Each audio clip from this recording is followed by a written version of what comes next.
Hôm nay Murad đưa 3 đứa con về cho Sakina. Sakina nói với Murad rằng Karim đã phá nát căn nhà mà mọi người từng cố gắng dựng lên cho các con.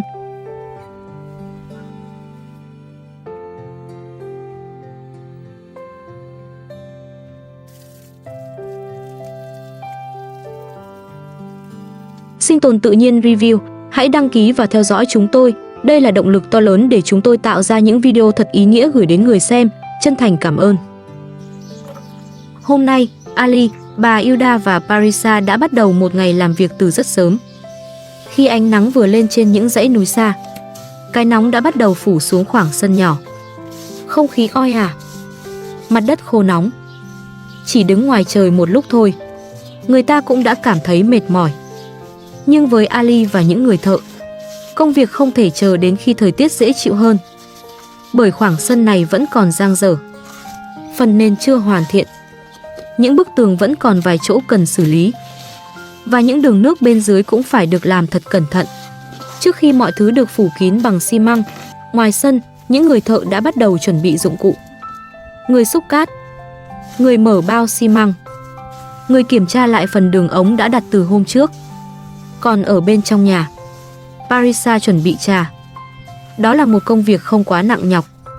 Nhưng giữa cái nắng gắt của ngày hôm nay, một ly trà mát, một chút nước uống cũng là điều cần thiết để mọi người có thể nghỉ ngơi lấy sức. Ali cùng những người thợ bắt đầu trộn vữa. Cát được đổ xuống nền đất, xi măng được mở ra từng bao, nước được thêm vào từ từ, rồi tất cả được đảo đều cho đến khi hỗn hợp trở nên đặc lại. Từng nhát xẻng nặng nề, từng lớp vữa được trộn lên. Nhìn qua, đó chỉ là công việc của đất, cát và xi măng. Nhưng thật ra, để tạo nên một khoảng sân chắc chắn, mỗi phần việc đều cần sự tính toán. Nếu vữa quá khô, nền sân sẽ dễ nứt. Nếu vữa quá loãng, xi măng sẽ không đủ độ kết dính. Và nếu phần nền không được xử lý đúng, thì chỉ sau vài trận mưa, mọi công sức lại có thể bị phá hỏng. Một lúc sau, Parisa được nhờ mang trà ra cho mọi người. Dưới cái nắng nóng như thiêu đốt, ai cũng cần một chút thời gian để thở. Những bàn tay dính đầy xi măng, những chiếc áo đã thấm mồ hôi, những khuôn mặt lấm bụi đất. Nhưng không ai bỏ dở công việc, bởi họ hiểu, mỗi giờ làm việc hôm nay đều sẽ quyết định công trình có thể hoàn thành đúng thời gian hay không. Sau một hồi làm việc dưới ánh nắng gay gắt, cả nhóm tạm dừng lại. Mọi người ngồi xuống bên hiên nhà, ăn một ít trái cây, uống thêm nước và tranh thủ lấy lại sức trước khi tiếp tục. Những phút nghỉ ngơi ấy tuy ngắn ngủi, nhưng lại rất cần thiết, bởi sau đó họ vẫn phải quay lại với nền sân còn dở dang. Ali nhìn bà Hilda. Anh nhắc bà phải cẩn thận giữ gìn sức khỏe, bởi tuổi của bà đã lớn, mà lưng bà cũng chưa hoàn toàn khỏe lại. Nhưng bà Hilda chỉ khẽ gật đầu. Bà vẫn không muốn ngồi yên. Có lẽ bà hiểu, Ali đang phải gánh trên vai quá nhiều thứ: công việc, tiền bạc, gia đình và cả những áp lực không thể nói hết bằng lời. Vì vậy, dù chỉ giúp được một phần nhỏ, bà cũng muốn ở cạnh Ali. Sau đó, Ali tiếp tục tưới nước lên phần nền đất. Nước được tưới đều, để vữa không bị khô quá nhanh dưới nắng. Đó là một chi tiết rất nhỏ, nhưng nếu không làm cẩn thận, lớp xi măng bên trên có thể bị nứt, bị bong hoặc không bám chắc vào nền đất. Rồi từng đường vữa bắt đầu được chát xuống sân. Những người thợ làm việc rất tập trung, không ai dám qua loa, bởi chỉ cần một chỗ sai lệch nhỏ, bức tường có thể không vững, nền sân có thể không bằng, và nước mưa sau này có thể không thoát được. Trong một công trình nhỏ, đôi khi điều quan trọng nhất không nằm ở thứ người ta nhìn thấy bên ngoài, mà nằm ở những phần được làm âm thầm, ở nền đất phía dưới, ở độ dốc của sân, ở những đường ống nằm sâu bên trong, và ở sự cẩn thận của những con người đang làm việc dưới nắng nóng. Một lúc sau, cát và xi măng đã gần như được sử dụng hết. Những người thợ bắt đầu đề nghị Ali mua thêm xi măng, bởi phần việc còn lại tuy không quá nhiều, nhưng nếu không chuẩn bị đủ vật liệu, công việc sẽ phải dừng lại. Ali nhìn lại số cát còn nằm bên cạnh sân, rồi kiểm tra số bao xi măng đã dùng. Anh hiểu rằng mỗi bao xi măng đều là tiền, mỗi chuyến xe chở vật liệu đều là chi phí. Và nếu tính toán không kỹ, thì phần tiền công anh nhận được từ công trình này có thể chẳng còn lại bao nhiêu. Nhưng sau cả một ngày dài mệt mỏi, không ai còn đủ sức để tiếp tục làm ngay lúc ấy. Mọi người nhắc nhau nghỉ ngơi, bởi phần việc còn lại cần được làm trong sự tỉnh táo. Không thể vì nóng vội, mà để sai một chỗ rồi phải làm lại từ đầu. Sau đó, có người đi lấy thêm ống nước, có người thu dọn những dụng cụ đang dùng dở, có người kiểm tra lại phần vữa chưa hoàn thiện. Ai cũng mệt. Mồ hôi, bụi đất và cái nắng gay gắt đã lấy đi rất nhiều sức lực. Nhưng giữa lúc mọi người đang cố gắng thu xếp, không khí lại bắt đầu có chút căng thẳng. Ali trách Parisa vì cô đã không giúp đỡ đủ nhiều trong ngày hôm nay. Có lẽ trong lòng Ali đã tích tụ quá nhiều bức bối. Anh thấy bà Hilda dù đau lưng vẫn cố làm, thấy những người thợ làm việc không ngơi tay. Còn Parisa lại khiến anh có cảm giác cô chưa thật sự muốn cùng mọi người chia sẻ khó khăn. Nhưng dù vậy, Ali cũng hiểu rằng cả ngày hôm nay ai cũng đã mệt. Cái nóng khiến con người dễ cáu gắt hơn. Công việc nặng khiến từng lời nói cũng trở nên dễ tổn thương hơn. Vì thế, sau vài lời trách móc, mọi người lại cố gắng im lặng để tránh biến câu chuyện thành một cuộc cãi vã lớn hơn. Trước khi rời khỏi công trình, Ali cùng những người thợ kiểm tra lại số xi măng cần mua vào ngày mai, kiểm tra lượng cát còn lại, kiểm tra những phần vữa chưa được vá kín. Mọi người thống nhất rằng nếu sáng mai có thời gian, họ sẽ quay lại thật sớm, bởi phần xi măng còn dang dở cần được xử lý cẩn thận. Nếu để lâu, nền sân rất dễ bị hư hỏng. Một số chỗ cũng cần đắp thêm đất để nền sân chắc hơn, để khi nước chảy qua, mọi thứ vẫn giữ được độ ổn định. Ali dự định sẽ mua thêm vài bao xi măng, rồi mang đến vào sáng hôm sau. Khi công việc tạm thời kết thúc, mọi người lần lượt thu dọn để trở về. Dù có người không mang theo đủ dụng cụ, họ vẫn cố gắng sắp xếp lại mọi thứ, bởi ngày mai công trình này vẫn phải tiếp tục. Ali lúc ấy đã đau tay. Bàn tay anh mỏi nhức sau nhiều giờ xúc cát, trộn vữa và làm việc nặng. Nhưng anh vẫn cố gắng, bởi anh biết nếu mình dừng lại, công việc cũng sẽ dừng lại. Còn Parisa thì mệt đến mức chỉ muốn trở về nghỉ ngay. Cô không muốn đi cùng mọi người thêm nữa. Có lẽ sau một ngày dài đầy nắng nóng và áp lực, ai cũng chỉ muốn tìm một nơi yên tĩnh để nghỉ ngơi. Nhưng không phải ai cũng có thể cùng nhìn mọi chuyện theo một cách giống nhau. Và rồi, sáng hôm sau, mọi người lại có mặt từ rất sớm. Bầu trời vẫn đầy nắng, không khí vẫn nóng, nhưng công việc không thể trì hoãn. Bà Hilda được nhờ chuẩn bị đồ ăn, bởi những người làm việc nặng cần có một bữa ăn để lấy sức. Một bữa cơm đơn giản thôi, nhưng có thể giúp họ tiếp tục làm việc đến trưa. Thế nhưng, ngay trong căn nhà nhỏ ấy, sự căng thẳng lại bắt đầu xuất hiện. Parisa không muốn chuẩn bị bữa trưa trước mặt mọi người. Có lẽ cô cảm thấy không thoải mái. Có lẽ những lời bàn tán, những ánh mắt xung quanh khiến cô càng thêm áp lực. Bà Hilda thì cho rằng chuyện trong gia đình nên nói nhỏ, không nên để những người làm công trình cũng nghe thấy. Bởi một câu nói lớn tiếng không chỉ làm mọi người ngại ngùng, mà còn khiến không khí làm việc trở nên nặng nề hơn. Parisa chỉ muốn vào trong bếp nấu ăn. Cô không muốn đứng ngoài sân giữa những lời qua tiếng lại. Hiểu được điều đó, bà Hilda đưa Parisa vào trong. Bà nhẹ nhàng nói rằng nếu Parisa muốn ở một mình, cô nên vào trong bình tĩnh lại. Bởi cãi nhau giữa lúc đang có nhiều người ở đây không thể giải quyết được điều gì. Bà Hilda luôn là người như vậy. Bà không cố ép ai phải nghe theo mình, nhưng bà luôn cố gắng giữ cho mọi chuyện không đi quá xa. Trong lúc đó, những người đàn ông vẫn phải quay lại với công việc. Vữa vẫn phải trộn, gạch vẫn phải sắp xếp, nền sân vẫn cần được xử lý. Bà Hilda lo rằng nếu Ali và Parisa cứ cãi nhau trước mặt mọi người, gia đình sẽ mất mặt. Vì vậy, bà khuyên Ali nên nói chuyện nhẹ nhàng với Parisa và cố gắng nhẫn nhịn trong ngày hôm đó. Không phải vì Ali hoàn toàn sai, không phải vì Parisa hoàn toàn đúng, mà vì đôi khi muốn giữ được một mái nhà, người ta phải học cách hạ giọng xuống trước. Bà Hilda bắt đầu nướng thịt. Khói từ bếp nhỏ bay lên trong không gian nóng bức. Mùi thịt nướng khiến những người thợ đang làm việc ngoài sân cũng thấy ấm lòng hơn. Còn ở ngoài kia, những người thợ tiếp tục xử lý những viên gạch không vừa với bức tường. có viên phải cắt lại, có viên phải chỉnh lại cho khớp. Bởi công việc xây dựng vốn đã vất vả, chỉ cần một chút sao nhãng, mọi thứ cũng có thể trở nên khó khăn hơn. Parisa được hỏi đang ở đâu. Mọi người biết rằng cô vẫn ở trong bếp. Ali cố gắng cùng Parisa nói chuyện. Có lẽ anh cũng muốn mọi việc bớt căng thẳng. Nhưng Parisa vẫn không muốn. Có thể trong lòng cô vẫn còn nhiều điều không vui. Có những tổn thương không dễ nói ra. Có những sự giận dỗi không thể chỉ vì một lời mời mà biến mất. Ngoài sân, phần nền vừa làm xong đã bắt đầu xây lại. Ali nhắc mọi người không ai được dẫm lên nó. Bởi chỉ cần vữa bị lún hoặc bị hỏng, mọi công sức trước đó sẽ phải làm lại từ đầu.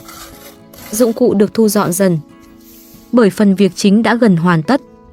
Mọi người cũng nhắc nhau không được để sân bẩn thêm nữa. Không mang giày dính đất bước lên nền mới. Không để cát rơi vãi. Không làm hỏng phần sân vừa được hoàn thiện bằng biết bao công sức. Sau một buổi làm việc đầy bụi bặm, mọi người lần lượt rửa tay. Ali nhìn công trình rồi nói rằng thật ra chỉ cần 2 công nhân là có thể hoàn thành phần việc này. Nhưng dù chỉ là 2 người, ai cũng hiểu công việc ấy không hề nhẹ nhàng. Từng xe cát, từng bao xi măng, từng viên gạch, từng đường vữa, tất cả đều lấy đi rất nhiều sức lực. Sau đó, Ali cùng mọi người kiểm tra lại độ dốc của nền sân. Đây là phần rất quan trọng. Bởi sân đẹp đến đâu, nếu nước không thoát được thì rồi cũng sẽ hư hỏng. Mọi người mở nước kiểm tra.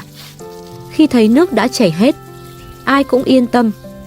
Điều đó có nghĩa là nền sân đã được làm đúng cách. Nước sẽ không còn đọng lại. Khoảng sân sẽ khô ráo hơn. Và căn nhà sẽ bớt đi những nỗi lo mỗi khi mưa xuống. Toàn bộ công việc gần như đã hoàn thành. Chỉ còn một lớp nước xi măng cuối cùng cần được đổ lên bề mặt sân. Một lớp mỏng nhưng quan trọng, bởi đó sẽ là lớp hoàn thiện cuối cùng, để nền sân vừa chắc hơn, vừa đẹp hơn.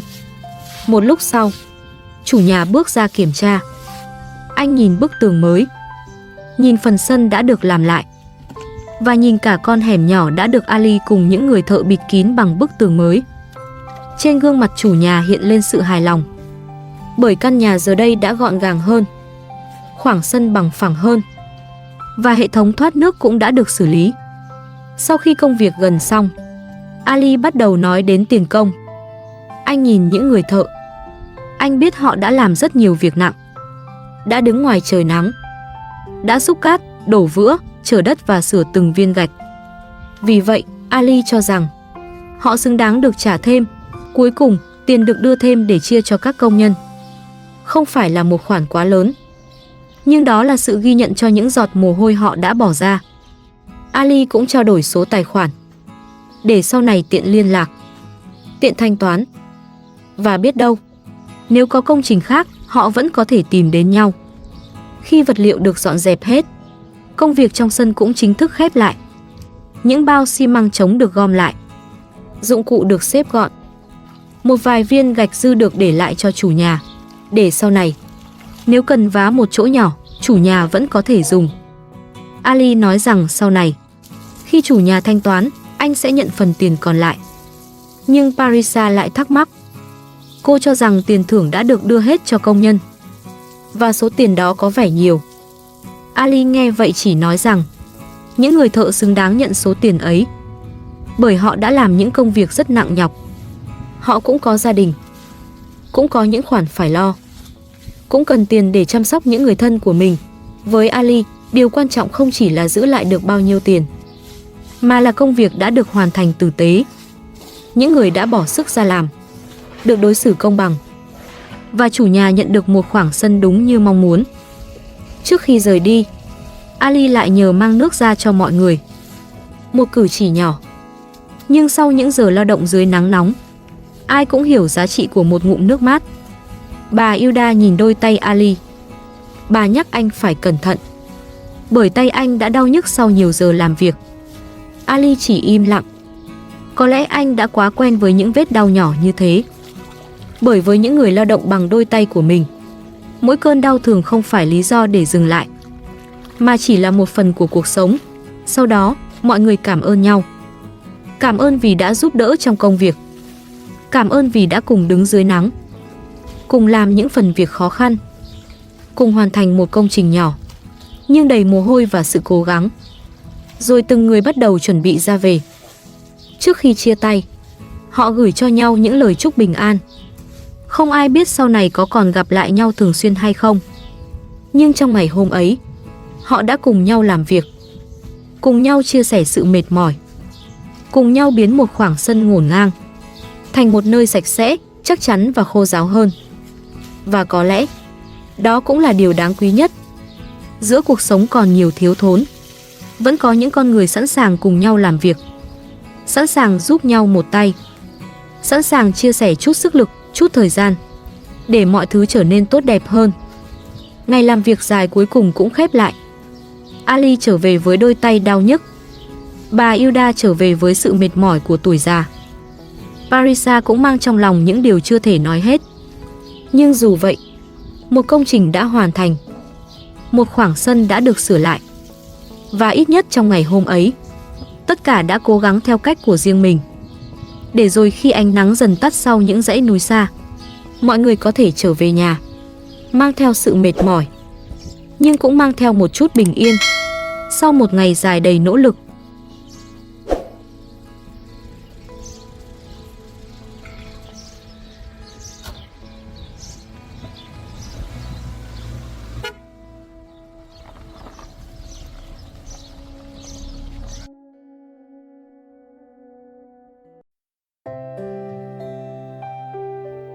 Hôm nay, khi nhiếp ảnh gia đến nhà Sakina như thường lệ, bầu trời trên vùng núi Zagros đang trong xanh và rực nắng. Ánh mặt trời trải dài trên những triền đồi khô cằn, chiếu xuống khoảng sân nhỏ trước căn nhà của Sakina. Nhưng ở nơi đây, nắng không chỉ đẹp. Có những ngày, cái nắng gay gắt đến mức khiến mặt đất nứt nẻ. Gió thổi qua cũng mang theo hơi nóng và bụi khô. Cây cối nếu không được chăm sóc cẩn thận, rất khó có thể lớn lên. Thế nhưng, giữa khoảng đất khô cằn ấy, vẫn có một mảng xanh nhỏ đang dần hiện ra. Đó là khu vườn mà Sakina đã tự tay vun trồng từng ngày. Sáng nay, Sakina đang chơi cùng bé Hakan ngoài sân. Tiếng cười của cậu bé vang lên giữa khoảng không yên tĩnh. Một đứa trẻ nhỏ, vui vẻ với những điều giản dị nhất, còn Sakina vẫn lặng lẽ bên con. Có lẽ đối với cô, những khoảnh khắc như thế này luôn vô cùng đáng quý. Chỉ cần nhìn thấy Hakan khỏe mạnh, được cùng dưới ánh nắng, được cười thật vô tư bên cạnh mẹ, cũng đủ khiến trái tim Sakina thấy ấm áp hơn. Một lúc sau, Sakina lại nhìn về phía những cây ăn quả và luống rau trong sân. Dù chúng vẫn chỉ là những cây non nhỏ bé, nhưng những chiếc lá xanh đã bắt đầu vươn lên rõ rệt. Đó là thành quả của rất nhiều ngày Sakina kiên trì chăm sóc. Ngày nào cũng vậy, dù bận rộn nấu ăn, dọn dẹp hay chăm các con, Sakina vẫn không quên tưới nước cho cây. Cô hiểu rằng, ở vùng đất khô nóng này, một mầm cây muốn sống sót không thể chỉ trông chờ vào những cơn mưa hiếm hoi. Nó cần bàn tay con người chăm chút, cần sự kiên nhẫn, và cần cả tình yêu thương. Những loại rau, cây ăn quả trong sân, vì được Sakina tưới nước đều đặn mỗi ngày, nên bắt đầu lớn nhanh hơn. Màu xanh ấy không chỉ làm khoảng sân nhỏ trở nên dịu mắt, nó còn giống như một dấu hiệu của hy vọng. Bởi trong cuộc sống của Sakina cũng vậy. Dù đã trải qua nhiều khó khăn, dù có những ngày mệt mỏi và bất an, cô vẫn không ngừng cố gắng.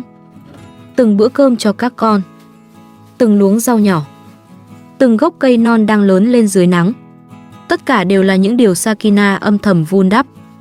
Và có lẽ, cũng như những mầm cây trong sân nhà, cuộc sống của mẹ con Sakina rồi sẽ dần xanh tươi hơn. Chỉ cần cô vẫn tiếp tục kiên nhẫn, vẫn tiếp tục yêu thương, và vẫn giữ lấy niềm tin. Giữa vùng núi Zagros đầy nắng gió này, một lúc sau, giữa khoảng sân còn đầy nắng gắt, bỗng từ bên ngoài vang lên tiếng gọi của Murat.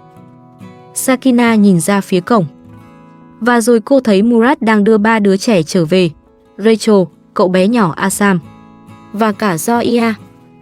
Ngay khi nhìn thấy mẹ, Rachel cùng em trai lập tức vui mừng.